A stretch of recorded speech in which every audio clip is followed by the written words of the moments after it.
ಅಕ್ಕಿಪಿಕ್ಕಿ colony ಅಂತ ಬನಘಟ್ಟ ಇದರಲ್ಲಿ ಎಲ್ಲ ಟ್ರೈಬ್ಸ್. ಬಾಟಮ್ ಬಿಡ್ತು ಬಂದು ಒಂದು ಮೀಟ್ರು 3 ಅಡಿ, ಆಳ ಬಂದು 3 ಅಡಿ. ಆನೆದು ಸೊಂಡ್ಲು 3 ಅಡಿ ಬರುತ್ತೆ. ಆನೆ ಸೊಂಡ್ಲು ಟಚ್ ಆದ್ರೆ ಅದಕ್ಕೆ ಕಾನ್ಫಿಡೆನ್ಸ್ ಬರುತ್ತೆ, ದಾಟ್ಬೋದು ನಾನು ಇದನ್ನ. ಸೊ ಆನೆಗೆ ಯಾವಾಗ ಇಳಿಯೋಕ್ಕೆ ಸಾಧ್ಯ ಅಂದರೆ ಅದು ಸೊಂಡ್ಲು ಯಾವಾಗ ಟಚ್ ಆಗುತ್ತೆ, ಎಲ್ಲಿ ಹತ್ಬೋದು ಅನ್ನೋ ಕಾನ್ಫಿಡೆನ್ಸ್ ಬರುತ್ತೆ. ಇಲ್ಲಾಂದ್ರೆ ಮಲ್ಕೊಂಡು ಜಾರು ಬಿಡುತ್ತೆ ಒಂದು ಕಡೆಯಿಂದ, ಆಮೇಲೆ ಇನ್ನೊಂದು ಆನೆ ಅದನ್ನ ಎಳ್ಕೊಳ್ಳುತ್ತೆ. ಸೊ ಆ ಥರ ಸೋಷಿಯಲ್ ಅನಿಮಲ್ಸ್ ಆಗಿರೋದ್ರಿಂದ ಒಂದನ್ನು ಬಿಟ್ಕೊಡಲ್ಲ ಆನೆದಲ್ಲೂ. ನಾವಾಡುವ ನುಡಿಯೇ ಕನ್ನಡ ನುಡಿ. ನೋಡ್ದಂಗೆ ಸರ್, ಇದು ಇನ್ನೊಂದು ಎಂಟ್ರಿ. ಸೊ ಆವಾಗಲೇ ರಾಗಿಹಳ್ಳಿ ನೋಡಿದ್ರಲ್ಲ, ಸೊ ಇದು ಇನ್ನೊಂದು ಎಂಟ್ರಿ, ಸೆಕೆಂಡ್ ಎಂಟ್ರಿ ಇದು. ಸೊ ಬನ್ನರ್ಘಟ್ಟ ಇದಕ್ಕೆ ಇದು ಬರೀ ಒಂದು 700 ಮೀಟರ್ಸ್ ಇದೆ ಅಷ್ಟೇ. ಸೊ ಇಲ್ಲಿಂದ ನಾವು ಆವಾಗಲೇ ಏನು ಕತೆ ಹೇಳಿದೆ, ಲೈಕ್ ತುಮಕೂರು ಆ ಕಡೆ ಆನೆ ಹೋಗುತ್ತೆ ಅಂತ, ಈ ರೋಡ್ ದಾಟೇ ಹೋಗ್ಬೇಕು, ಈ ದಾಟ ಹೋಗ್ಬೇಕು. ಈ ದಾಟ ಹೋದ್ರೇನೆ ನಮಗೆ ಕನಕಪುರ ರೋಡ್ ಸಿಗೋದು. ಸೊ ಇದು ಸ್ಟಾರ್ಟಿಂಗು. ಸೊ ಇಲ್ಲಿ ನೀವೇನು ನೋಡ್ಬೋದು ಅಂದರೆ ಒಂದು ರೈಲ್ವೆ ಬ್ಯಾರಿಕೇಡ್ನ ನೋಡ್ಬೋದು ಇಲ್ಲಿ. ಸೊ ಇದು ರೈಲ್ವೆ ಬ್ಯಾರಿಕೇಟು. ಇದನ್ನ ಹಾಕಿದ್ದಾರೆ sir. This the latest barrier. So ಇವಾಗ ಹೊಸದಾಗಿ ಹಾಕಿರುವಂತ ಬ್ಯಾರಿಯರ್ ಇದು. ಇದನ್ನ ಆನೆ ದಾಟುತ್ತೆ. ಇದನ್ನ ಕೆಲವೊಂದು ಆನೆ ದಾಟುತ್ತೆ ಸರ್, ಎಲ್ಲ ಆನೆ ದಾಟಕ್ಕೆ ಇದಿಲ್ಲ. ಕೆಲವೊಂದು ಆನೆಗಳು ಹೈಟ್ ಇರೋ ಏನು ಮಾಡ್ಬಿಡುತ್ತೆ, ಹತ್ತಿ ಬರ್ತವೆ. ಕೆಲವೊಂದು ಚಿಕ್ಕದಾಗಿರೋದು ಕೆಳಗಡೆ ನುಗ್ಗಿ ಹೋಗ್ತವೆ. ಸೊ ಆನೆಗೆ ಏನು ಅನ್ಸ್ಬಿಡ್ತಾವೆ, ಒಂದು ರಿಸ್ಕ್ ತಗೊಂಡಾದ್ರೂ ಆ ಬೆಳೆ ಮೇಯ್ಬೇಕು ಅನ್ನೋ ಒಂದು ಟೆಂಪ್ಟೇಷನ್ ಬಂದ್ಬಿಟ್ರೆ ಪಕ್ಕದಲ್ಲೇ ರಾಗಿ ಇದ್ದು ನೀನು ಏನೇ ಹಾಕಿದ್ರು ಸೊ ತಡೆಯೋಕ್ಕಾಗಲ್ಲ ಕೆಲವೊಂದು ಆನೆಗಳಿಗೆ. ಸ್ವಲ್ಪ ಕೆಲವೊಂದು ಆನೆಗಳು ಟ್ರೈ ಮಾಡ್ತವೆ, ಸುಮ್ಮನೆ ಇದ್ಬಿಡ್ತವೆ. ಕೆಲವೊಂದು ಆನೆಗಳು ಒಂದು ಕಡೆಯಿಂದ ಟ್ರೈ ಮಾಡ್ಕೊಂಡು ಹೋಗ್ತವೆ. ಸೊ ಇಲ್ಲಿ ಟ್ರೈ ಮಾಡುತ್ತೆ, ಇನ್ನು ಸ್ವಲ್ಪ ಮುಂದೆ ಟ್ರೈ ಮಾಡುತ್ತೆ. ಸೊ ಇಲ್ಲಿ ಸ್ವಲ್ಪ ದಿಬ್ಬ ಥರ ಇರುತ್ತೆ, ಆ ಥರದ್ರಲ್ಲಿ ಏನು ಮಾಡುತ್ತೆ, ಹತ್ತು ಇಳಿದ್ಬಿಡುತ್ತೆ. ಸೊ ಇದು ಒಂದು ಬ್ಯಾರಿಯರ್. ರೈಲ್ವೆ ಬ್ಯಾರಿಕೇಟು ಸೋಲಾರ್ ಎರಡು ಜೊತೆಗಿದೆ ಇಲ್ಲಿ, ಎರಡು ಮಿಕ್ಸಿಂಗ್ ಇದೆ ಇಲ್ಲಿ. ಇದು ಮಳೆಗಾಲ ಸರ್, ಪಕ್ಕದಲ್ಲಿದ್ದರೂ ಎಲ್ಲ ಅದು ಡಿಸ್ಟರ್ಬ್ ಆಗಲ್ಲ, ಮೇಯ್ತಾ ಇರುತ್ತೆ. ಮತ್ತು ಇನ್ನೊಂದು ವಿಶೇಷತೆ ನಾನು ಬನ್ನರ್ಘಟ್ಟ ಬಗ್ಗೆ ಹೇಳಿಲ್ಲ, ನೀವು ಜಿಂಕೆ ಬಗ್ಗೆ ಕೇಳಿದ್ರೆ ಅದಕ್ಕೆ ಜ್ಞಾಪಕ ಬರ್ತಾ ಇದೆ. ಸೊ ಬನ್ನರ್ಘಟ್ಟದಲ್ಲಿ ಏನದು ಡಿಸ್ಟರ್ಬೆನ್ಸ್ ಇಲ್ಲ. ಇಷ್ಟೇ ಚಟುವಟಿಕೆ ಔಟ್ಸೈಡ್ ಇದೆ, ಒಳಗಡೆ ಡಿಸ್ಟರ್ಬೆನ್ಸ್ ಇಲ್ಲ. ಸೊ ಬನ್ನರ್ಘಟ್ಟ ನಮ್ಮ ಎಷ್ಟು ನ್ಯಾಷನಲ್ ಪಾರ್ಕ್ಸ್ ಇದೆ? 5 ನ್ಯಾಷನಲ್ ಪಾರ್ಕ್ಸ್ ಇದೆ. ಇಲ್ಲ, ಕರ್ನಾಟಕದಲ್ಲಿ 5 ನ್ಯಾಷನಲ್: ಬಂಡೀಪುರ, ನಾಗರೋಳೆ, ಕುದುರೆಮುಖ, ಅಂಚಿದಾಂಡೇಲಿ, ಬನ್ನರ್ಘಟ್ಟ. ಓಕೆ, ಬನ್ನರ್ಘಟ್ಟ ಬಿಟ್ಟು ಎಲ್ಲ ಕಡೆ ಎಕೋ ಟೂರಿಸಮ್ ಇದೆ. ಸಫಾರಿಗೆ ಹೋಗ್ತಾರೆ, ಎಲ್ಲ ಮಾಡ್ತಾರೆ, ಎಕೋ ಟೂರಿಸಮ್ ಇದೆ. ಓಕೆ, ಬನ್ನರ್ಘಟ್ಟದಲ್ಲಿ ಟೂರಿಸಮ್ ಇಲ್ಲ, ಯಾರನ್ನೂ ಎಂಟ್ರಿ ಮಾಡಲ್ಲ ಒಳಗಡೆ, ಯಾರು ಬಿಡಲ್ಲ, ಝೂಗ್ ಬಿಡ್ತಾರೆ. ಸೊ ಬಂಡೀಪುರದಲ್ಲಿ ಏನು ಮಾಡ್ತಾರೆ, ಸಫಾರಿ ಕರ್ಕೊಂಡು ಹೋಗ್ತಾರೆ. ಇಲ್ಲಿ ಕಾಡಲ್ಲೇ ಕರ್ಕೊಂಡು ಹೋಗ್ತಾರೆ, ಝೂ ಅಲ್ಲಿ ಇಲ್ಲ, ಅದೆಲ್ಲ ವೈಲ್ಡ್ ಅನಿಮಲ್ಸೇ. ಇಲ್ಲಿ ವೈಲ್ಡ್ ಅನಿಮಲ್ಸ್ಗೆ ನಮ್ಮ ಇಂಟ್ರಾಕ್ಷನ್ ಯಾವುದೇ ರೀತಿ ಇಲ್ಲ, ಅದರ್ ದೆನ್ ಕಾನ್ಫ್ಲಿಕ್ಟ್. ಸೊ ಅದಕ್ಕೆ ಎಲ್ಲ ಅನಿಮಲ್ಸು ತುಂಬ ಶೈ. ನೋಡಿದ ತಕ್ಷಣ ಒಂದು ಅಟ್ಯಾಕ್ ಮಾಡಬೇಕು, ಇಲ್ಲ ಓಡೋಗ್ಬೇಕು, ಎರಡೇ ದಾರಿ. ಜಿಂಕೆನೂ ನೋಡಿ ಒಂದು ಸೆಕೆಂಡ್ ಇಲ್ಲಲ್ಲ ಜಿಂಕೆಯಲ್ಲಿ. ಸೊ ಮನುಷ್ಯರಿಗೆ ಯೂಸ್ ಆಗಿಲ್ಲ. ಸೊ ಇದು ಅಲ್ಲೇ ಹೋಗ್ತಾ ಇದ್ವಿ ಈಗ. ಸೊ ಆ ಥರ ಇವಾಗ ಬಂಡೀಪುರದಲ್ಲಿ ಜಿಂಕೆಗಳು ಸುಮಾರು ಕಾಣುತ್ತೆ ನಿಮಗೆ. ಬಟ್ ಇಲ್ಲಿ ಮನುಷ್ಯರು ಗಾಡಿ ನೋಡಿ ಅಭ್ಯಾಸ ಆಗ್ಬಿಡ್ತಿದ್ದಾವೆ. ಇಲ್ಲಿ ಜಿಂಕೆನೂ ಅಷ್ಟೇ, ಒಂದು ಆನೆನೂ ಅಷ್ಟೇ, ಮನುಷ್ಯ ನೋಡಿದ ತಕ್ಷಣ ಎಸ್ಕೇಪ್ ಅಲ್ಲಿರಲ್ಲ.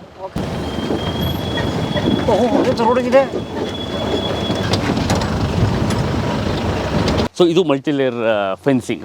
ಸೊ ಇಲ್ಲಿ ಸೋಲಾರ್ ಫೆನ್ಸ್ ಇದೆ. ಓಕೆ, ಅದರಿಂದ ರೈಲ್ವೆ ಬ್ಯಾರಿಕೇಡ್ ಇದೆ. ಓಕೆ, ಇದು ಸೋಲಾರ್ ಫೆನ್ಸು. ಓಕೆ, ಸೊ ಇದ್ರ ಹಿಂದ್ಗಡೆ ಇರೋದು ರೈಲ್ವೆ ಬ್ಯಾರಿಕೇಡು. ಓಕೆ, ಸೊ ಇಲ್ಲಿ ನೋಡಿ, ಇಲ್ಲಿ EPT.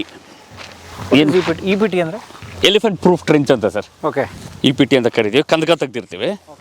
ಸೊ ಇದಕ್ಕೆ ಸ್ಪೆಷಲ್ ಮೆಜರ್ಮೆಂಟ್ಸ್ ಇದೆ. ಇಲ್ಲಿ ಮುಚ್ಚೋಗಿದೆ, ಇನ್ನು ಸ್ವಲ್ಪ ಮುಂದೆ ನೋಡೋಣ. ಸೊ ಇದರಲ್ಲಿ ಸ್ಪೆಷಲ್ ಮೆಜರ್ಮೆಂಟ್ಸ್ ಇದೆ ಸರ್. ಟಾಪ್ ವಿಡ್ತ್ ಬಂತು 2 ಮೀಟ್ರ್ ಇರುತ್ತೆ. 2 ಮೀಟ್ರ್ ಅಂದರೆ 7-8 ಅಡಿ. 7-8 ಅಡಿ. ಬಾಟಮ್ ವಿಡ್ತ್ ಬಂದು ಒಂದು ಮೀಟ್ರು 3 ಅಡಿ. ಆಳ ಬಂದು 3 ಅಡಿ. ಸೊ ಇದು ಓಲ್ಡ್ ಮೆಜರ್ಮೆಂಟ್ಸು. ಏನಕ್ಕಂದರೆ, ಸೊ ಇವಾಗ ಆನೆದು ಸೊಂಡ್ಲು 3 ಅಡಿ ಬರುತ್ತೆ. ಆನೆ ಸೊಂಡ್ಲು ಟಚ್ ಆದರೆ ಅದಕ್ಕೆ ಕಾನ್ಫಿಡೆನ್ಸ್ ಬರುತ್ತೆ, ದಾಟ್ಬೋದು ನಾನು ಇದನ್ನು ಅಂತ. ಸೊ ಅದಕ್ಕೆ ಈ ಸ್ಪೆಸಿಫಿಕೇಶನ್ ಇಟ್ಟಿರೋದು. ಮತ್ತು ಕೆಳಗಡೆ 1 ಅಡಿ, ಮೇಲೆ 2 ಅಡಿ 2 ಮೀಟ್ರ್ ಏನಕ್ಕೆ ಇಟ್ಟಿರೋದು ಅಂದರೆ ಫನಲ್ ಥರ ಆಗುತ್ತೆ. ಸೊ ಆನೆ ಒಳಗಡೆ ಹೋದ್ರೆ ನಿಂತ್ಕೊಳ್ಳೋಕೆ ಜಾಗ ಇರಬಾರ್ದು ಆನೆಗೆ. ಸೊ ಆ ಕಾನ್ಸೆಪ್ಟಲ್ಲಿ ಇದನ್ನು ಮಾಡಿರೋದು. ಸೊ ಇದರಲ್ಲಿ ಏನಾಯಿತು, ಸೊ ಇವಾಗ ನೀವು ಈ ಲೇಯರ್ ನೋಡ್ತಾ ಇದ್ರೆ ಅದು ಫಸ್ಟ್ ಸ್ಟಾರ್ಟ್ ಮಾಡಿದ್ದು.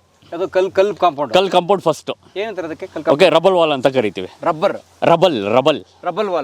ವಾಲ್. ಸೊ ಇದ್ರದ್ದು ದಪ್ಪನೇ 1 ಮೀಟ್ರ್ ಇದೆ ಅದ್ರದ್ದು.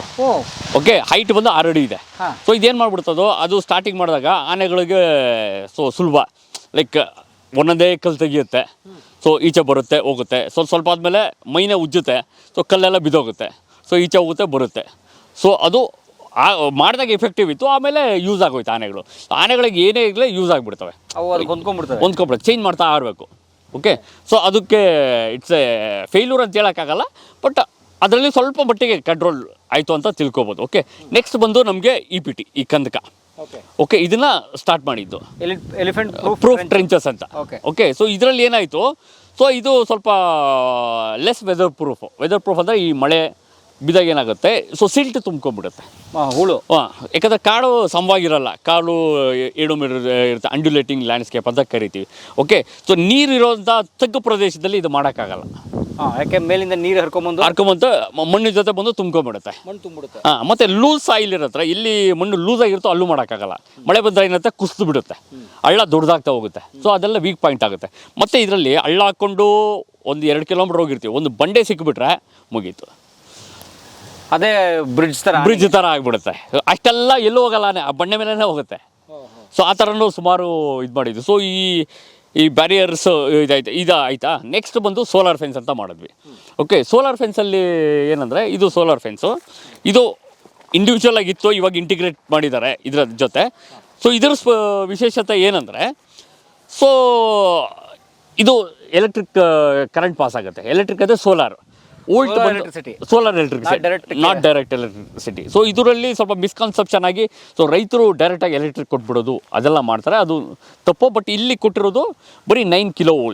ಸೊ ಅದು ಪಲ್ಸಸಲ್ಲಿ ಹೋಗುತ್ತೆ, ಕಂಟಿನ್ಯೂಸ್ ಆಗಿ ಹೋಗಲ್ಲ. ಸೊ ಇವಾಗ ಮನುಷ್ಯರು ಇಟ್ಕೊಂಡ್ರು ಏನೋ ಶಾಕ್ ಹೊಡಿಯುತ್ತೆ. ಸೊ ಇದೊಂದು ಸೈಕಾಲಜಿಕಲ್ ಬ್ಯಾರಿಯರು. ಸೊ ಮುಟ್ಟಿದ ತಕ್ಷಣ ಇವಾಗ ಬೆಂಕಿ ಕಡ್ಡಿ ಮಕ್ಕಳು ಎತ್ಕೊತಾರೆ, ಒಂದು ಸತಿ ಸುಟ್ಟರೆ ಏನಾಗುತ್ತೆ, ನೆಕ್ಸ್ಟ್ ಬೆಂಕಿ ಕಡ್ಡಿ ಸುಡಲ್ಲ ಅಂತ ಕೊಟ್ಟಿದ್ರು ಮುಟ್ಟಲ್ಲ. ಸೊ ಆ ಥರ ಆನೆಗೆ ಒಂದು ಸತಿ ಶಾಕ್ ಹೊಡೆದ್ಬಿಟ್ರೆ ನೆಕ್ಸ್ಟ್ ಸತಿ ಮುಟ್ಟಲ್ಲ ಇದನ್ನು. ಸೊ ಭಯ ಬೀಳ್ತವೆ. ಸೊ ಮತ್ತು ಇದರಲ್ಲಿ ಏನಾಯಿತು ಅಂದರೆ, ಇದರಲ್ಲಿ ಮೋರ್ ದೆನ್ 80% ತಡೀತು. ಏನಕ್ಕಂದರೆ, ಸೊ ಗಂಡಾನೆಗಳು ಚಾಲೆಂಜ್ ಮಾಡ್ತವೆ, ಹೆಣ್ಣಾನೆಗಳು ಚಾಲೆಂಜ್ ಮಾಡಲ್ಲ. ಸೊ ಅದಕ್ಕೆ ದಂತ ಇಲ್ಲ, ಗಂಡಾನೆಗಳಿಗೆ ದಂತ ಇದೆ.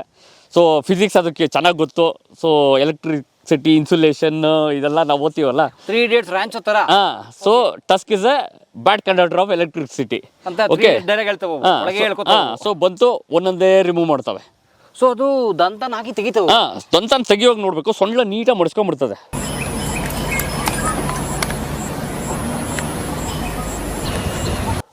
ಸೊಳ್ಳೆ ಟಚ್ ಆಗ್ಬಾರ್ದು ಅದಕ್ಕೆ, ಕರೆಂಟ್ ಹೊಡಿಯುತ್ತೆ. ಸೊ ದಂತ ನೀಟಾಗಿ ದಂತದಲ್ಲೇ ಒಂದೊಂದೇ ಕಿಲ್ಲತ್ತೆ. ಅದಾದಮೇಲೆ ಈ ಪೋಲ್ಸ್ ಇದಾವಲ್ಲ, ಈ ಪೋಲ್ಸ್ನ ಅದಕ್ಕೆ ಇನ್ನೊಂದೇನು ಗೊತ್ತಾ, ಅದ್ರ ಪಾದ ಇದೆಯಲ್ಲ, ಪಾದಕ್ಕೂ ಹೊಡಿಯಲ್ಲ, ಗಟ್ಟಿ ಕಲ್ತರ. ಅದು ಗೊತ್ತಾಗ್ಬಿಟ್ಟಿದೆ ಅದಕ್ಕೆ. ಸೊ ಪಾದದಲ್ಲಿ ಎಲ್ಲಿ ಆ ಥರ ಇದೆಯೋ ಅಲ್ಲಿ ತುಳಿಯುತ್ತೆ. ಅವಾಗ ಏನಾಗುತ್ತೆ, ಬೆಂಡ್ ಆಗುತ್ತೆ, ಸರ್ಕ್ಯೂಟ್ ಕಟ್ ಆಗುತ್ತೆ, ಆಮೇಲೆ ಹೋಗುತ್ತೆ ಬರುತ್ತೆ. ಅವಾಗ ಇದು ಒಯ್ಯೋದಕ್ಕೆ. ಮತ್ತೆ ಇನ್ನೊಂದು, ಕೆಲವೊಂದು ಆನೆಗಳು ಮಕ್ಕನ ಅಂತ ಕರಿತೀವಿ. ಮತ್ತು ಇನ್ನೂ ಬುದ್ಧಿವಂತ ಆನೆಗಳು ಏನು ಮಾಡ್ತವೆ, ಪಕ್ಕದಲ್ಲೇ ಇರೋ ಒಣಗಿರೋ ಮರ ನೋಡುತ್ತೆ. ಓಕೆ, ಮರನ ಪುಷ್ ಮಾಡುತ್ತೆ, ಇದ್ರ ಮೇಲೆ ತಳ್ಳುತ್ತೆ. ಸೊ ಅದಕ್ಕೆ ಸರ್ಕ್ಯೂಟ್ ಕಟ್ ಆಗುತ್ತೆ. ಸೊ ಅಲ್ಲಿ ಹೋಗಿ ವಾಪಸ್ ಬರ್ತವೆ. ಓಕೆ, ಬಟ್ ಹೆಣ್ಣಾನೆಗಳೇನು ಅದಕ್ಕೆ ದಂತ ಇರಲ್ಲ. ಓಕೆ, ಮತ್ತು ಮರಿ ಇದೆ, ರಿಸ್ಕ್ ತೊಗೊಳಕ್ಕಾಗಲ್ಲ. ಫ್ಯಾಮಿಲಿ ಇದೆ, ರಿಸ್ಕ್ ತೊಗೊಳಕ್ಕಾಗಲ್ಲ. ಮರಿ ಇದ್ರೆ ಯಾವತ್ತೂ ರಿಸ್ಕ್ ತೊಗೊಳಲ್ಲ ಅದು. ಅದಕ್ಕೆ ಹೋಗೋಕ್ಕೆ ಬರೋಕ್ಕೆ ಸ್ವಲ್ಪ ಕಷ್ಟ. ಅದಕ್ಕೆ ಜಾಸ್ತಿ ಹೆಣ್ಣಾನೆಗಳು ದಾಟಲ್ಲ ಸೋಲಾರ್. ಗಂಡಾನೆಗಳು ಹೊಡೆದು ಜಾಗ ಇದ್ದರೆ ದಾಟುತ್ತೆ, ಬಟ್ ಅವೇ ಹೊಡೆದು ದಾಟುವಂಥ ಕೆಲಸ ಹೆಣ್ಣಾನೆಗಳು ಮಾಡಲ್ಲ. ಸೊ ಅದಕ್ಕೆ ನಾನು ಹೇಳ್ತೀನಿ, ಒಂದು 80% ಕಂಟ್ರೋಲ್ ಆಗುತ್ತೆ ಇದರಿಂದ. ಸೊ ಇದಾದಮೇಲೆ ಏನು ಮಾಡಿದ್ವಿ, ಹ್ಯಾಂಗಿಂಗ್ ಸೋಲಾರ್ ಅಂತ, ಅದು ಮುಂದೆ ತೋರಿಸ್ತೀನಿ. ಸೊ ಅದೆಲ್ಲ ಇದೆ. ಸೊ ಇದು ಆರಿಜೆಂಟಲ್. ಸೊ ಇದು ಕಂಬಿ ಹಾಕಿ ದಂತ ಹಾಕಿ ಎತ್ಬಿಡ್ಬೋದು. ಸೊ ಇದರಿಂದ ಶ್ರೀಲಂಕಾದಲ್ಲಿ ಇನ್ನೊಂದು ಮೆಥಡ್ ಸ್ಟಾರ್ಟ್ ಮಾಡಿದ್ರು, ಹ್ಯಾಂಗಿಂಗ್ ಸೋಲಾರ್ ಅಂತ. ಹಿಂಗೆ ಹಾಕೋ ಬದಲು ಹಿಂಗೆ ಬಿಟ್ಟರು, ಉದ್ದುದ ಬಿಟ್ರು. ಯಾಕಂದರೆ ಹಿಂಗೆ ದಂತದಲ್ಲಿ ಸಿಗುತ್ತೆ, ಉದ್ದ ಬಿಟ್ಟರೆ ದಂತದಲ್ಲಿ ಸಿಗಲ್ವಲ್ಲ. ಸೊ ಆ ಥರ ಇವಾಗ ಸ್ಟಾರ್ಟ್ ಮಾಡಿದ್ದಾರೆ, ನೇತಾಗಿ ಬಿಟ್ಟಿದ್ದಾರೆ. ಓಕೆ, ಅದರಲ್ಲೂ ಸೇಮ್ ಕರೆಂಟ್, ಎಲೆಕ್ಟ್ರಿಕ್ ಇದು ಸೋಲಾರ್ ಕರೆಂಟೇ ಓಡುತ್ತೆ. ಅದರಲ್ಲೇನಾದರೆ, ಸೊ ಗಾಳಿಗೆ ಮೂವ್ ಆಗ್ತಾ ಇರ್ತವೆ, ಒಂದೊಂದು ಭಯನೇ ಬೀಳಲ್ಲ. ಅದು ಪಲ್ಸದ ಹೋಗುತ್ತಲ್ಲ, ಒಂದೇ ಸತಿ ನುಗ್ಗಿಬಿಡೋಣ ಏನಾಗಲ್ಲ ಅಂತ ಧೈರ್ಯ ಮಾಡಿ ನುಗ್ಗುವಂಥ ಆನೆಗಳು ಇದ್ದಾವೆ. ಓಡ್ಬಿಡ್ತವೆ, ಮ್ಯಾನೇಜ್ ಮಾಡ್ಕೊಂಡು ಹೋಗ್ಬಿಡ್ತವೆ. ಮತ್ತೆ ಒಂದು ಮೇನ್ ಪಿಲ್ಲರ್ ಅಂತ ಇರುತ್ತೆ, ಆ ಪಿಲ್ಲರ್ನ ಮುರಿದು ಬಿಡ್ತವೆ, ಕಟ್ಟಾಗ್ಬಿಡುತ್ತೆ. ಪಿಲ್ಲರ್ ಯಾಕೆ ಪಾದಕ್ಕೆ ಹೊಡಿಯಲ್ವಲ್ಲ, ಆ ಪಿಲ್ಲರ್ನ ಒತ್ಬಿಡೋದು, ಇಲ್ಲ ದೊಡ್ಡ ಮರ ತಂದು ಎತ್ತು ಬಿಸಾಕ್ಬಿಡೋದು. ಸೊ ಅವಾಗ ಕಟ್ಟಾದಾಗ ಹೋಗೋದು ಬರೋದು ಇದಾಗುತ್ತೆ. ಸೊ ಅದಾದಮೇಲೆ ಇವಾಗ ಫೈನಲ್ ಆಗಿ ರೈಲ್ವೆ ಬ್ಯಾರಿಕೇಡ್ ಇದಾಗಿದೆ. ಸೊ ರೈಲ್ವೆ ಬ್ಯಾರಿಕೇಡ್ ಏನಂದರೆ, ಇಟ್ಸ್ ಏನದು very strong fence. Okay, so ಅದನ್ನು ಆನೆಗಳು ಸ್ವಲ್ಪ ಹೊಡಿಯೋದು ಮುರಿಯೋದು ಕಷ್ಟ. ಓಕೆ, ಯಾವುದೋ ತುಂಬ ಬಲಶಾಲಿ ಆನೆ ಇದ್ದರೆ ಹೊಡಿತವೆ. ಓಕೆ, ಸೊ ಇವಾಗ ಏನು ಮಾಡಿಬಿಡ್ತವೆ, ಸೊ ಹೈಟ್ ಇದವಲ್ಲ ಹತ್ತಿ ಇಳಿದ್ಬಿಡ್ತವೆ. ಸೊ ಎಲ್ಲಿ ಓಡಾಡ್ಕೊಂಡು ಹೋಗ್ತವೆ, ಎಲ್ಲಿ ದಿಬ್ಬ ಇದೆ ಆ ಥರ ಕಡೆ ಹತ್ತಿ ಇಳಿಯೋದು, ಅಥವಾ ಆನೆಯನ್ನು ಸಣ್ಣದಾಗಿದ್ದರೆ ಎಷ್ಟೇ ಕಷ್ಟ ಆಗಲಿ ಇದ್ರೊಳಗಡೆ ದೂರುತ್ತೆ. ಮರಿಯಲ್ಲ, ದೊಡ್ಡ ಆನೆನೇ. ಸೊ ಇದ್ರೊಳಗಡೆ ದೂರ್ಕೊಂಡು ಆ ಕಡೆ ಬರೋದಿರೋದು, ಇಲ್ಲ ಸೆಂಟ್ರಲ್ಲಿ ದೂರೋದಂಥದ್ದು. ಸೊ ಈ ಥರ ಕೆಲಸಗಳು ಆನೆ ಮಾಡುತ್ತೆ. ಸೊ ಎಲ್ಲ ಆನೆ ಮಾಡಿಲ್ಲ ಅಂದರೂ ಕೂಡ 90% ಇದರಿಂದ ತಡೆಯುತ್ತೆ. ಬಟ್ 1% ಆನೆಗಳು ಅದನ್ನೇನು ಮಾಡೋಕ್ಕಾಗಲ್ಲ. Exception cases. ನಾನು ನೋಡಿದ್ದೆ, ಒಂದು ವಿಡಿಯೋ ಬಂದಿತ್ತು, ಆನೆ ಒಂದು ಏನ್ ಮಾಡ್ತಿದ್ದೆ, ಹತ್ತಕ್ಕೆ ಅಂತ ಹೋಗುತ್ತೆ, ಅದು ಅಲ್ಲೆಲ್ಲೋ ಸಿಗಾಕೊಂಡು ಹಂಗೆ ಅದ್ರ ಮೇಲೆ ಸತ್ತೋಗಿರುತ್ತೆ. ಕರೆಕ್ಟ್. ಸೊ ಆನೆಗೇನು ಸರ್, ಇದು ಚೆಸ್ಟ್ ಭಾಗ ಇದೆಯಲ್ಲ, ಇದು ತುಂಬ ವೀಕ್. ಅದ್ರ ಬಾಡಿ ವೆಯ್ಟ್ಗೆ ಮತ್ತು ಚೆಸ್ಟ್ ಇದಕ್ಕೆ ಹಾರ್ಟ್ ಅಲ್ಲೇ ಇರುತ್ತೆ. ಸೊ ಯಾವಾಗ ಈ ಬಾಡಿ ವೆಯ್ಟ್ ಫುಲ್ ಆ ಚೆಸ್ಟ್ ಮೇಲೆ ಆಗುತ್ತೆ, ಕಂಪ್ರೆಸ್ ಆಗಿಬಿಡುತ್ತೆ. ಸೊ ಅವಾಗ ಬ್ರೀತಿಂಗ್ ಮಾಡೋಕ್ಕಾಗಲ್ಲ, ಏನಾಗಲ್ಲ, ಅವಾಗ ಸಡನ್ ಡೆತ್ ಆಗಿಬಿಡುತ್ತೆ. ಸೊ ಅದು ಮೋಸ್ಟ್ ಆಫ್ ದ ಕೇಸಸ್ಸು ಆಗುತ್ತೆ. ಸೊ ಕೆಲವೊಂದು ಇವನ್ ಫಾರೆಸ್ಟ್ ಡಿಪಾರ್ಟ್ಮೆಂಟ್ ಅವರು ಕೆಲವೊಂದು ಸೇರ್ಕೊಂಡ್ಬಿಟ್ಟಿರ್ತಾವೆ, ಆನೆಗಳು ಸಿಕ್ಕಾಕೊಂಡ್ಬಿಟ್ಟಿರ್ತವೆ, ಈ ನೆಟ್ಟು ಬೋಲ್ಟು ಬಿಚ್ಚಿ ಆನೆಗಳನ್ನ ಬಿಡಿಸ್ತಾರೆ. ಸೊ ಆ ಥರ ಕೆಲಸನೂ ನಡೆಯುತ್ತೆ. ಕಾಡಾನೆ ಬಂದು ಸಿಕ್ಕಾಕೊಂಡ್ಬಿಡುತ್ತೆ. ಕಾಡಾನೆ ಬಂದು 2 ಕಾಲು ಆ ಕಡೆ ಇರುತ್ತೆ, 2 ಕಾಲು ಈ ಕಡೆ ಇರುತ್ತೆ, ಹೋಗೋಕ್ಕಾಗಲ್ಲ ಅಂಥ ಆನೆಗಳು ಇದ್ದಾವೆ. ಸೊ ಅವಾಗ ಏನು ಮಾಡುತ್ತೆ, ಇದು ನೆಟ್ಟು ಬೋಲ್ಟು ತೆಗೆದು ರೆಸ್ಕ್ಯೂ ಮಾಡಿರೋಂಥ ಆನೆಗಳು ಇದ್ದಾವೆ. ಸೊ ಇದು ಮೇಜರ್ ಇದು. ಮತ್ತು ಈ ಬ್ಯಾರಿಯರ್ಸ್ ಅಂದರೆ, ಸೊ ಬ್ಯಾರಿಯರ್ಸ್ ಹಾಕ್ಬಿಟ್ಟು ಸುಮ್ಮನೆ ಕೂತ್ಕೊಳ್ಳೋಕ್ಕಾಗಲ್ಲ. ಸೊ ಇವಾಗ ಏನೋ ಆಗ್ಬಿಡ್ವಿ, ಆನೆ ಬರಲ್ಲ ಬಿಡು, ಅದನ್ನು ಮೇಂಟೈನ್ ಮಾಡ್ತಾ ಇರಬೇಕು. ಇವಾಗ ಸೋಲಾರು ಎಲ್ಲಿ ಹೊಡೆದಿದೆ, ಇವತ್ತು ಇಲ್ಲಿ ಹೊಡೆದಿದ್ಯಾ, ಮತ್ತೆ ಬಂದು ರಿಪೇರಿ ಮಾಡಿಬಿಟ್ಟು ಹೋಗಬೇಕು. ಸೊ ಹಂಗಿದ್ರೆ ಮಾತ್ರ ಎಫೆಕ್ಟಿವ್. ಇಲ್ಲ ಹೊಡೆದಿದೆ ಬಿಡು ಮತ್ತೆ ಹೊಡೆಯುತ್ತೆ ಅಂತ ಬಿಟ್ಟರೆ ಹೊಡ್ಕೊಂಡು ಹೋಗ್ತಾ ಇರುತ್ತೆ. ಸೊ ಯಾವುದೇ ಒಂದು ಫಿಸಿಕಲ್ ಬ್ಯಾರಿಯರ್ನ ರೆಗ್ಯುಲರಾಗಿ ಮೇಂಟೆನೆನ್ಸ್ ಮಾಡಬೇಕು. ಬಟ್ ಈ ರೈಲ್ವೆ ಬ್ಯಾರಿಕೇಟಲ್ಲಿ ಮೇಂಟೆನೆನ್ಸ್ ಕಡಿಮೆ. ಬಟ್ ಅದು ಒಂದು ಡಿಸಡ್ವಾಂಟೇಜ್. ಯಾಕಂದರೆ ಇವಾಗ ಏನೋ ಮುರಿದ್ರೆ ಕ್ರೇನೇ ಬರ್ಬೇಕಿತ್ತಕ್ಕೆ, ಅಥವಾ ಒಂದು EPT ಇದಾದರೆ JCBನೇ ಬರ್ಬೇಕು ಅದನ್ನ ತೆಗಿಯೋಕ್ಕೆ. ಸೊ ಸೋಲಾರು 80%, ಬಟ್ ಸ್ವಲ್ಪ ಮ್ಯಾನೇಜಬಲ್ ಇದು.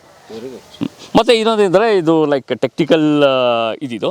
ಸೊ ಎಲ್ಲಿ ಆಗ್ತಿರೋ ಬ್ಯಾರಿಯರು ಅದು ತುಂಬ ಇಂಪಾರ್ಟೆಂಟು.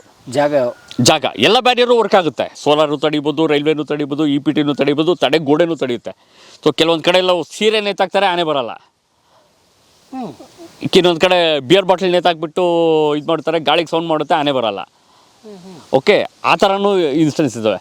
ಸೊ ಇವಾಗ ಏನು ಮಾಡ್ತಾರೆ, ಒಂದು ಶೀಟ್ ರಾಕ್ ಅಂದರೆ ಈ ಬಂಡೆ ಮೇಲೆ ಈ ಸೋಲಾರ್ ಫೆನ್ಸ್ ಹಾಕ್ಬಿಟ್ಟಿರ್ತೀರ, ಗಾಳಿಗೆ ಬಿದ್ದೋಗುತ್ತದು. ಆನೆ ಹೊಡಿಯೋದು ಬೇಡ, ಗಾಡಿಗೆ ಬಿದ್ದೋಗುತ್ತೆ. ಮತ್ತು EPT ನಾನು ಹೇಳ್ದಂಗೆ, ಸೊ ಎಲ್ಲಿ ಮಾಡಬೇಕು ಅಂತ ನಮಗೆ ಗೊತ್ತಿರಬೇಕು.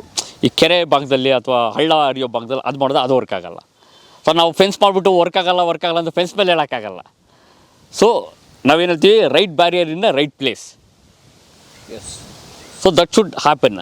ಸೊ ರೈಟ್ ಬ್ಯಾರಿಯರ್ನ ರಾಂಗ್ ಪ್ಲೇಸಲ್ಲಿ ಹಾಕಿದ್ರೆ ವರ್ಕ್ ಆಗಲ್ಲ, ರಾಂಗ್ ಬ್ಯಾರಿಯರ್ನ ರೈಟ್ ಪ್ಲೇಸಲ್ಲಿ ಹಾಕಿದ್ರೆ ವರ್ಕ್ ಆಗಲ್ಲ.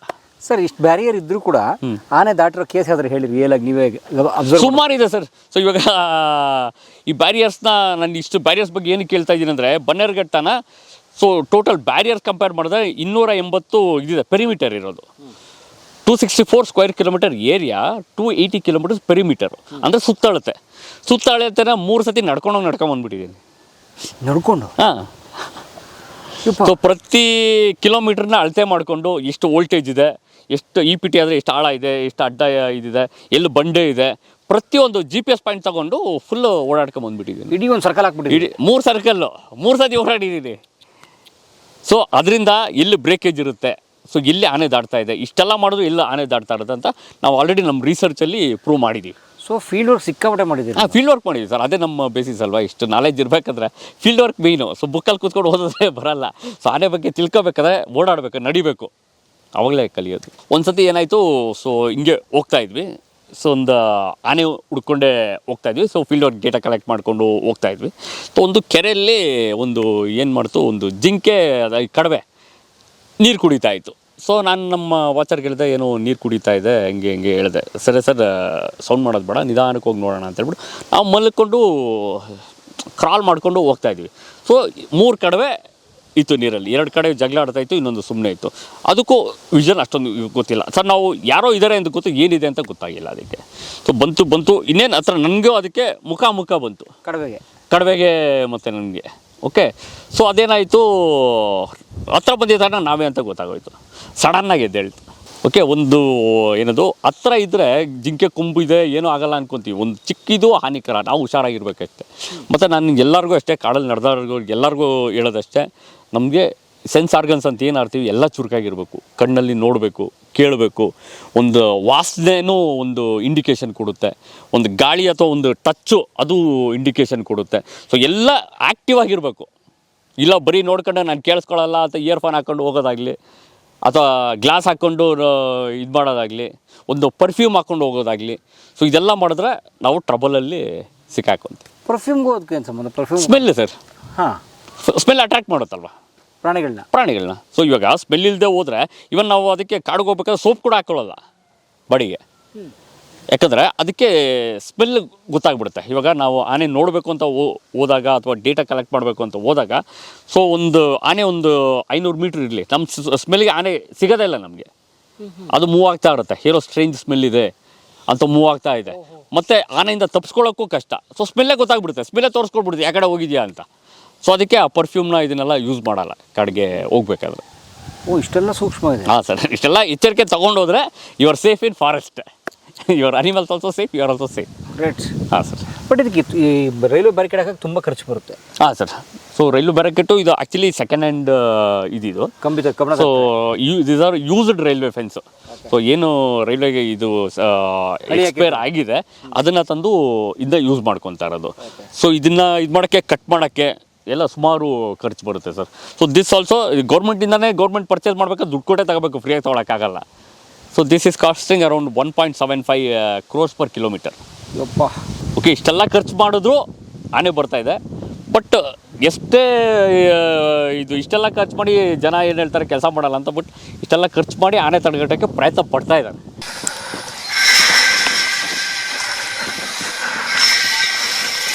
ಕೆಲಸ ಒಬ್ಬೊಬ್ಬರಿಗೆ 3 ಕಿಲೋಮೀಟ್ರಿಂದ 11 ಕಿಲೋಮೀಟರ್ವರೆಗೂ ಒಬ್ಬರಿಗೆ ಅಸೈನ್ ಮಾಡಿರ್ತಾರೆ. ರೂಟು 11 ಕಿಲೋಮೀಟರ್ ನಡಿಬೇಕು ಅವರು. ನಡ್ಕೊಂಡು? ನಡ್ಕೊಂಡು. 2 ವೀಲರ್ ಜೀಪ್ ತೊಗೊಂಡಲ್ಲ ಇಲ್ಲಿ ಇದರಲ್ಲಿ ಹೆಂಗೋಗಿ ಇಲ್ಲಿವರೆಗೂ ದಾರಿ ಇದೆ ಸರ್. ಅದಾದಮೇಲೆ ಡ್ರೋನ್ ಎಲ್ಲ ಕಡೆ ಯೂಸ್ ಆಗಲ್ಲ, ಮತ್ತು ಎಲ್ಲರಿಗೂ ಆಪ್ರೇಟ್ ಮಾಡೋಕ್ಕೆ ಬರಬೇಕಲ್ವ. ಸೊ ಮ್ಯಾನ್ಯಲ್ ಇದ್ದರೆ, ಸೊ ಕಾಡಲ್ಲಿ ಯಾವಾಗಲೂ ಜೀಪು ತೊಗೊಂಡೋಗೋದಕ್ಕಿಂತ ಈ ಪೆಟ್ರೋಲಿಂಗ್ ಹೋಗ್ತಾರಲ್ವ ಈ ಫಾರೆಸ್ಟ್ ವಾಚರ್ಸು, ನಡೆದ್ರೇ ಸ್ವಲ್ಪ ನಾಲೆಜು, ಗ್ರೌಂಡಲ್ಲಿ ಏನಾಗ್ತಾಯಿದೆ ಅಂತ ಗೊತ್ತಾಗೋದು. ಇವಾಗ ಒಂದು ಗಾಡೀಲಿ ಹೋಗ್ಬಿಡ್ತೀರಾ, ಒಂದು ಹೆಜ್ಜೆ ಬಿದ್ದಿರುತ್ತೆ, ಅದು ಪೋಚರ್ದು ಬಿದ್ದಿರುತ್ತಾ ಇಲ್ಲ ಇನ್ನೊಬ್ರದ್ದು ಅವ್ರದ್ದು ಜೊತೆಗಿರೋದು ಬಿದ್ದಿರುತ್ತಾ ಗೊತ್ತಾಗಲ್ಲ. ಅದೇ ನಡ್ಕೊಂಡೋದ್ರೆ ಪ್ರತಿಯೊಂದು ನಾಲೆಜ್ ಸಿಗುತ್ತೆ. ಸೊ ಈಗ ಈ ಟ್ರೆಡಿಷ್ನಲ್ ಆಗಿ ನಮ್ಮ ಅಕ್ಕಿ ಪಿಕ್ಕಿ ಅಥವಾ ಪೂಜಾರಿ ಅವರು ಮತ್ತು ಈರುಳ್ಳಿಗಿರು ಅಂತ ಏನು ಕರಿತೀವಿ, ಇದೆಲ್ಲ ಕಲಿಬೇಕಾದ್ರೆ ನಡಿಬೇಕಾದ ಒಂದು ಆಸಕ್ತಿ ಬರುತ್ತೆ. ಸೊ ಗಾಡೀಲಿ ಹೋದಾಗ ಆ ಡೆಸ್ಟಿನೇಷನ್ ರೀಚ್ ಆಗೋಣ ಅಂತ ಇರುತ್ತೆ. ಇಲ್ಲಿ ಹೋದಾಗ ಒಂದು ಹೆಜ್ಜೆ ಬಿದ್ದಿರುತ್ತೆ, ಆ ಹೆಜ್ಜೆ ಯಾವ ಕಡೆ ಹೋಗಿರುತ್ತೆ. ಓಕೆ, ನಾವು ಮೇಯ್ನಾಗಿ ಆನೆಗಳನ್ನ ಕಂಡುಹಿಡಿಯೋದು ಹೆಜ್ಜೆ ಮುಖಾಂತರ. ಸೊ ಆನೆ ಬಿದ್ದಿದ್ರೆ ಅದು ಇದು ಗುರ್ಸು ಅಂತ ಕರೀತಾರೆ, ಅದು ಉಗುರು ಅಂತ ಕರೀತಾರೆ. ಅದು ಯಾವ ದಿಕ್ಕಲ್ಲಿ ಬಿದ್ದಿದೆ ಅಂತ ನೋಡಿಕೊಂಡು ಅದನ್ನು ಫಾಲೋ ಮಾಡ್ಕೊಂಡು ಹೋಗ್ತೀವಿ ನಾವು. ಓಕೆ, ಅದೆಲ್ಲ ನಾವು ಜೀಪಲ್ಲಿ ಹೋದ್ರೆ ಗೊತ್ತಾಗಲ್ಲ. ಸೊ ಗಾಡೀಲೇ ಅವ್ರ ಜೊತೆನೇ ಹೋದರೆ ಗೊತ್ತಾಗುತ್ತೆ ಯಾವ ಕಡೆ ತಿರ್ಕೊಂಡಿದೆ ಮತ್ತು ಏನು ತಿಂದಿದೆ. ಓಕೆ, ಮೋಸ್ಟ್ ಆಫ್ ದ ನಮ್ಗೆ ಏನು ತಿಂದಿದೆ ಅಂತ ಗೊತ್ತಾಗೋದು ಲದ್ದಿಯಲ್ಲಿ. ನಮ್ಮ ರಿಸರ್ಚ್ಗೆ ಆನೆಗಿಂತ ಲದ್ದಿ ಇಂಪಾರ್ಟೆಂಟ್. ಓಕೆ, ಅದನ್ನು ಅನಾಲಿಸಿಸ್ ಮಾಡ್ತೀರಾ? ಅನಾಲಿಸಿಸ್ ಮಾಡ್ತೀವಿ. ಸೊ ಆನೆ ಲದ್ದಿ ಏನು ಗೊತ್ತಾಗುತ್ತೆ ಅಂದರೆ, ಸೊ 90% ಆಫ್ ದ ಇದು ಲದ್ದಿಯಲ್ಲೇ ಗೊತ್ತಾಗ್ಬಿಡುತ್ತೆ. ಓಕೆ, ಇದು ಫೊರೆನ್ಸಿಕ್ ಸೈನ್ಸ್ ಥರ. ಓಕೆ, ಸೊ ಆನೆ ಏಜ್ ಗೊತ್ತಾಗುತ್ತೆ, ಆ ಸೈಜ್ ನೋಡಿಕೊಂಡು ಆನೆ ಎಷ್ಟು ವಯಸ್ಸಲ್ಲಿದೆ ಅಂತ ಹೇಳ್ಬೋದು. ಲದ್ದಿ ಸೈಜ್ ನೋಡಿಕೊಂಡು, ಮತ್ತು ಅದು ಗುಂಪಾಗಿದೆಯಾ ಇಲ್ಲ ಒಂಟಿಯಾಗಿದೆಯಾ ಲದ್ದಿ ನೋಡಿಕೊಂಡು ಗುಂಪು ಹೇಳ್ಬೋದು. ಯಾಕಂದರೆ ಆನೆ ಲದ್ದಿ ಹಾಕಿ ಗುಂಪಲ್ಲಿದ್ದರೆ ಒಂದೇ ಸರಿ ಎಲ್ಲ ಲದ್ದಿ ಆಗ್ತವೆ. ಅದು ಒಬ್ಬ ಹಾಕಿ ಎಲ್ಲರೂ ಆಗ್ತಾರೆ. ಸೋಷಿಯಲ್ ಕ್ಯೂ, ಅದು ಸೋಷಿಯಲ್ ಅನಿಮಲ್ಸ್ ಎಲ್ಲರೂ ಹಂಗೆ. ಓಕೆ, ಸೊ ಗುಂಪಲ್ಲಿರೋದು ಅದು ಗುಂಪಾನೆ ಅಂತ ಹೇಳ್ಬೋದು, ಒಂಟಿಯಾಗಿದ್ದರೆ ಅದು ಒಂಟಿ ಆನೆ ಅಂತ ಹೇಳ್ಬೋದು. ಅದು ಆ ಸೈಜ್ ನೋಡಿಕೊಂಡು ಇದು ಹೇಳ್ಬೋದು. ಸೊ ಏಜನ್ನು ಎಸ್ಟಿಮೇಟ್ ಮಾಡೋದು ಪರ್ಟಿಕ್ಯುಲರ್ ಇಷ್ಟೇ ವರ್ಷ ಅಂತ ಹೇಳೋಕ್ಕಾಗಲ್ಲ. ಅಡಲ್ಟಾ, ಸಬ್ ಅಡಲ್ಟಾ, ಜುವಿನೈಲಾ, ಮರೀನಾ ಅಂತ ಹೇಳ್ಬೋದು. ಮತ್ತು ಅದ್ರದ್ದು ಇದು ನೋಡಿಕೊಂಡು ಅದು ಏನು ಓಪನ್ ಮಾಡಿದ್ರೆ ಅದು ಏನು ತಿಂದಿದೆ ಅಂತ ಹೇಳ್ಬೋದು. ಯಾಕಂದರೆ 60% ಡೈಜೆಸ್ಟ್ ಆಗೋದು, 40% ಅನ್ಡೈಜೆಸ್ಟೆಡ್ ಆನೆಗೆ. ಒಂದು ಎಲೆ ತಿಂದಿದ್ರು ಗೊತ್ತಾಗ್ಬಿಡುತ್ತೆ ಆನೆ ಲದ್ದಿಯಲ್ಲಿ, ಇದೇ ಎಲೆ ತಿಂದಿದೆ. ಸೊ ಅವಾಗ ನಮಗೇನು ಗೊತ್ತಾಗುತ್ತೆ, 36 ಗಂಟೆ ಹಿಂದೆ ಆನೆ ಎಲ್ಲಿತ್ತು ಅಂತ ಗೊತ್ತಾಗುತ್ತೆ. ಓಹೋ, ಯಾಕಂದರೆ ಆ ಮರ ಎಲ್ಲಿತ್ತು, ರಾಗಿ ತಿಂದಿದ್ರೆ ಯಾವ ಸ್ಟೇಜಲ್ಲಿತ್ತು, ಟೊಮೆಟೊ ತಿಂದಿದ್ರೆ ಯಾವ ಸ್ಟೇಜಲ್ಲಿತ್ತು, ಅದಕ್ಕೂ ಅದು ಕಂಪೇರ್ ಮಾಡಿದ್ರೆ ಅದು ಯಾವ ತೋಟದಲ್ಲಿ ಬಂದಿತ್ತು ಅಂತ ಗೊತ್ತಾಗ್ಬಿಡುತ್ತೆ ನಮಗೆ. ವಾವ್. ಓಕೆ, ಅದಕ್ಕೆ ಆನೆಗಿಂತ ಲದ್ದಿ ಇಂಪಾರ್ಟೆಂಟು. ಮತ್ತು ಅದ್ರ ಹೆಲ್ತು, ಅದು ಪ್ಯಾರಾಸೈಟ್ಸ್ ಏನಾದರೂ ಇದ್ದರೆ, ಅದಕ್ಕೆ ಏನಾದರೂ ಕಾಯಿಲೆ ಬಂದಾಗ ಏನು ಮಾಡೋದು, ಅದು ಊಟ ಜಾಸ್ತಿ ತಿನ್ನೋಕ್ಕಾಗಲ್ಲ, ನೀರು ಜಾಸ್ತಿ ಕುಡಿಯೋಕ್ಕಾಗಲ್ಲ, ಗಟ್ಟಿಯಾಗಿರುತ್ತೆ ಅದು ಲದ್ದಿ. ಓಕೆ, ನೀರು ಕುಡಿದಿದ್ರೆ ಒಂದು ತೇವಾಂಶನೂ ಸೇರಿರುತ್ತೆ. ಅಕಸ್ಮಾತ್ ಊಟನೇ ತಿಂದಿಲ್ಲ ಅಂದರೆ ಸ್ವಲ್ಪ ಬೇದಿ ಥರ ಆಗುತ್ತೆ.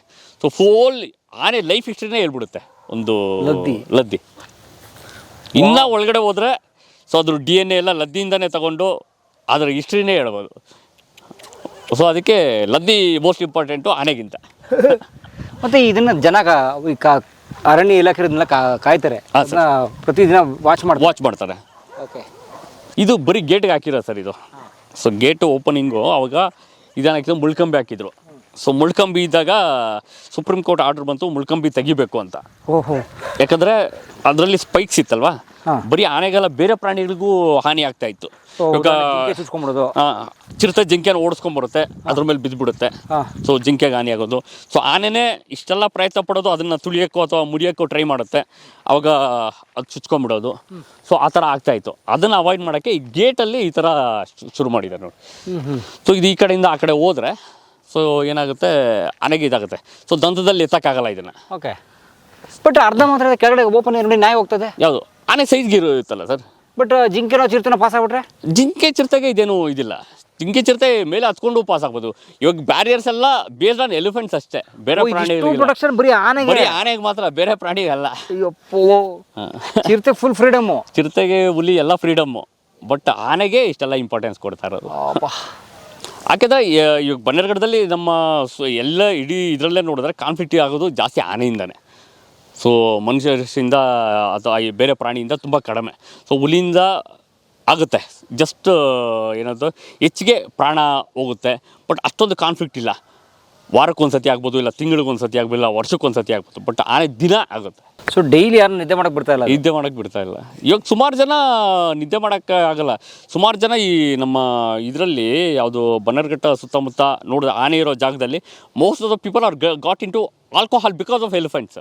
ಇವಾಗ ರಾತ್ರಿ ಕೂತ್ಕೋಬೇಕು, ಸೊ ಹೊಲ ಕಾಯಬೇಕು, ಒಂದು ತಿಂಗಳು ಕಾಯಬೇಕು, ಕಂಟಿನ್ಯೂಸ್ ದಿವಸ ಅಂತ ನಿದ್ದೆ ಇಲ್ಲದೆ ಕಾಯ್ತೀರಾ? 4 ಜನ ಇರ್ತಾರೆ. ಸೊ ದಿವಸ ಅಂತ ಸುಮ್ಮನೆ ಇದು ಮಾಡ್ತಾರೆ. ಸೊ 4 ಜನ ಇದ್ದಾಗ ಒಂದು ಇದು ಎಣ್ಣೆ ಅಡಿಕ್ಟ್ ಆಗುತ್ತೆ. ರಾತ್ರಿ ಎಲ್ಲ ಇದ್ದಿರ್ಬೇಕಲ್ಲ, ಬಾ ಮಗ ಏನಾರು ಹಾಕೊಳ್ಳೋಣ, ಟೈಮ್ ಪಾಸ್ ಮಾಡೋಣ. ಆನೆ ಬರೋರ್ಗು ಯಾರು ಕಾಯೋರು. ಆನೆ ದಿನ ಬಂದರೆ ಓಡಿಸ್ಬೋದು. 5 ದಿವಸ ಬರುತ್ತೆ, 6ನೇ ದಿವಸ ಬರಲ್ಲ. ಇಲ್ಲ 6 ದಿವಸ ಬಂದಿರಲ್ಲ, 7ನೇ ದಿವಸ ಬರುತ್ತೆ.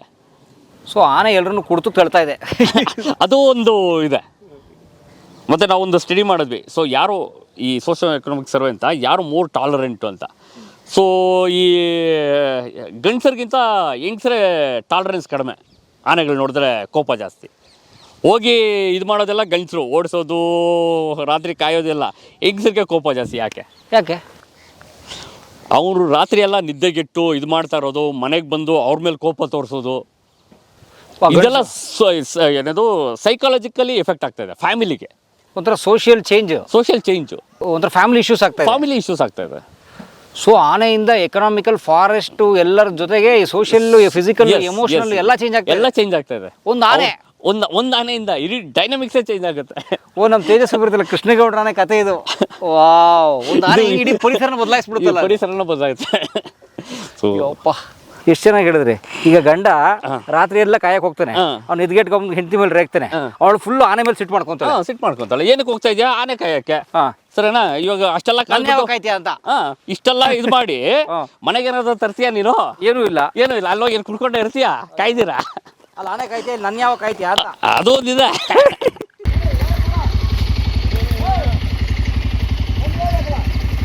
ಸರ್ ಅಲ್ಲಿ ಕಾಣೋ ಏರಿಯಾ ಸರ್ ಇದು ಹಕ್ಕಿಪಿಕ್ಕಿ ಕಾಲನಿ ಅಂತ, ಬನ್ನೇರುಘಟ್ಟ ಇದರಲ್ಲಿ. ಸೊ ಇದೆಲ್ಲ ಹಕ್ಕಿಪಿಕ್ಕಿ, ಪೂಜಾರಿ ದೊಡ್ಡಿ ಅಂತ ಇದೆ.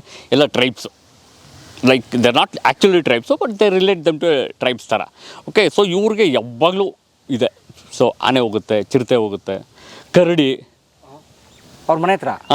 ಒಂದು ಇನ್ಸಿಡೆಂಟ್ ಏನಾಯ್ತು ಅಂದರೆ, ಮದುವೆ ನಡೀತಾ ಇತ್ತು.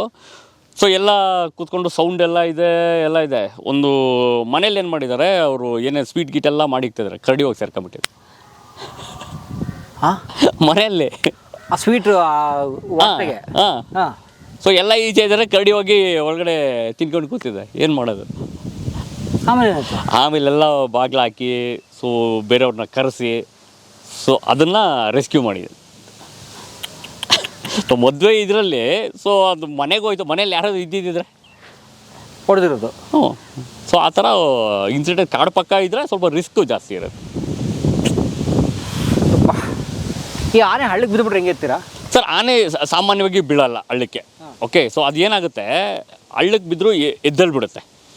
ಓಕೆ, ಸೊ ಇವಾಗ ಈ ಪಿಟಿ ನಾನು ಆವಾಗಲೇ ಹೇಳ್ತಾ ಇದ್ದೆ ಏನಕ್ಕೆ ಇದಾಯಿತು ಅಂತ. ಆನೆ ಇಳಿದು ಇನ್ನೊಂದು ಆನೆ ಎಳ್ಕೊಂಬಿಡುತ್ತೆ ಅದನ್ನು ಸೊಂಡ್ಲಲ್ಲಿ, ಹಿಂಗೆ ಕೈ ಕೊಟ್ಟು ಬಾಮಗ ಅಷ್ಟೇ ಎತ್ಕೊಂಡ್ಬಿಡುತ್ತೆ. ಸೊ ಅವರಲ್ಲೂ ಒಂದು ಹೆಲ್ಪಿಂಗ್ ನೇಚರ್ ಇದೆ. ಹೆಲ್ಪಿಂಗ್ ನೇಚರ್ ಇದೆ. ಸೊ ಆನೆಗೆ ಯಾವಾಗ ಇಳಿಯೋಕ್ಕೆ ಸಾಧ್ಯ ಅಂದರೆ ಅದು ಸೊಂಡ್ಲು ಯಾವಾಗ ಟಚ್ ಆಗುತ್ತೆ, ಎಲ್ಲಿ ಹತ್ತಬೋದು ಅನ್ನೋ ಕಾನ್ಫಿಡೆನ್ಸ್ ಬರುತ್ತೆ. ಇಲ್ಲಾಂದ್ರೆ ಮಲ್ಕೊಂಡು ಜಾರ್ಬಿಡುತ್ತೆ ಒಂದು ಕಡೆಯಿಂದ, ಆಮೇಲೆ ಇನ್ನೊಂದು ಆನೆ ಅದನ್ನ ಎಳ್ಕೊಳ್ಳುತ್ತೆ. ಸೊ ಆ ಥರ ಸೋಷಿಯಲ್ ಅನಿಮಲ್ಸ್ ಆಗಿರೋದ್ರಿಂದ ಒಂದನ್ನು ಒಂದು ಬಿಟ್ಕೊಡಲ್ಲ ಆನೆದಲ್ಲೂ. ಒಂದು ಗುಂಪಿಗೆ ಇನ್ನೊಂದು ಗುಂಪು ಆಗಲ್ಲ, ಆದರೂ ಕೂಡ ಒಂದು ಆನೆನ ಇನ್ನೊಂದು ಆನೆ ಬಿಟ್ಕೊಡಲ್ಲ. ಯಾವಾಗಲೂ ಜೊತೆಗೆ ಇರುತ್ತೆ, ಬಟ್ ಸಹಕಾರ ಮಾಡಿಕೊಂಡೇ ಇರುತ್ತೆ.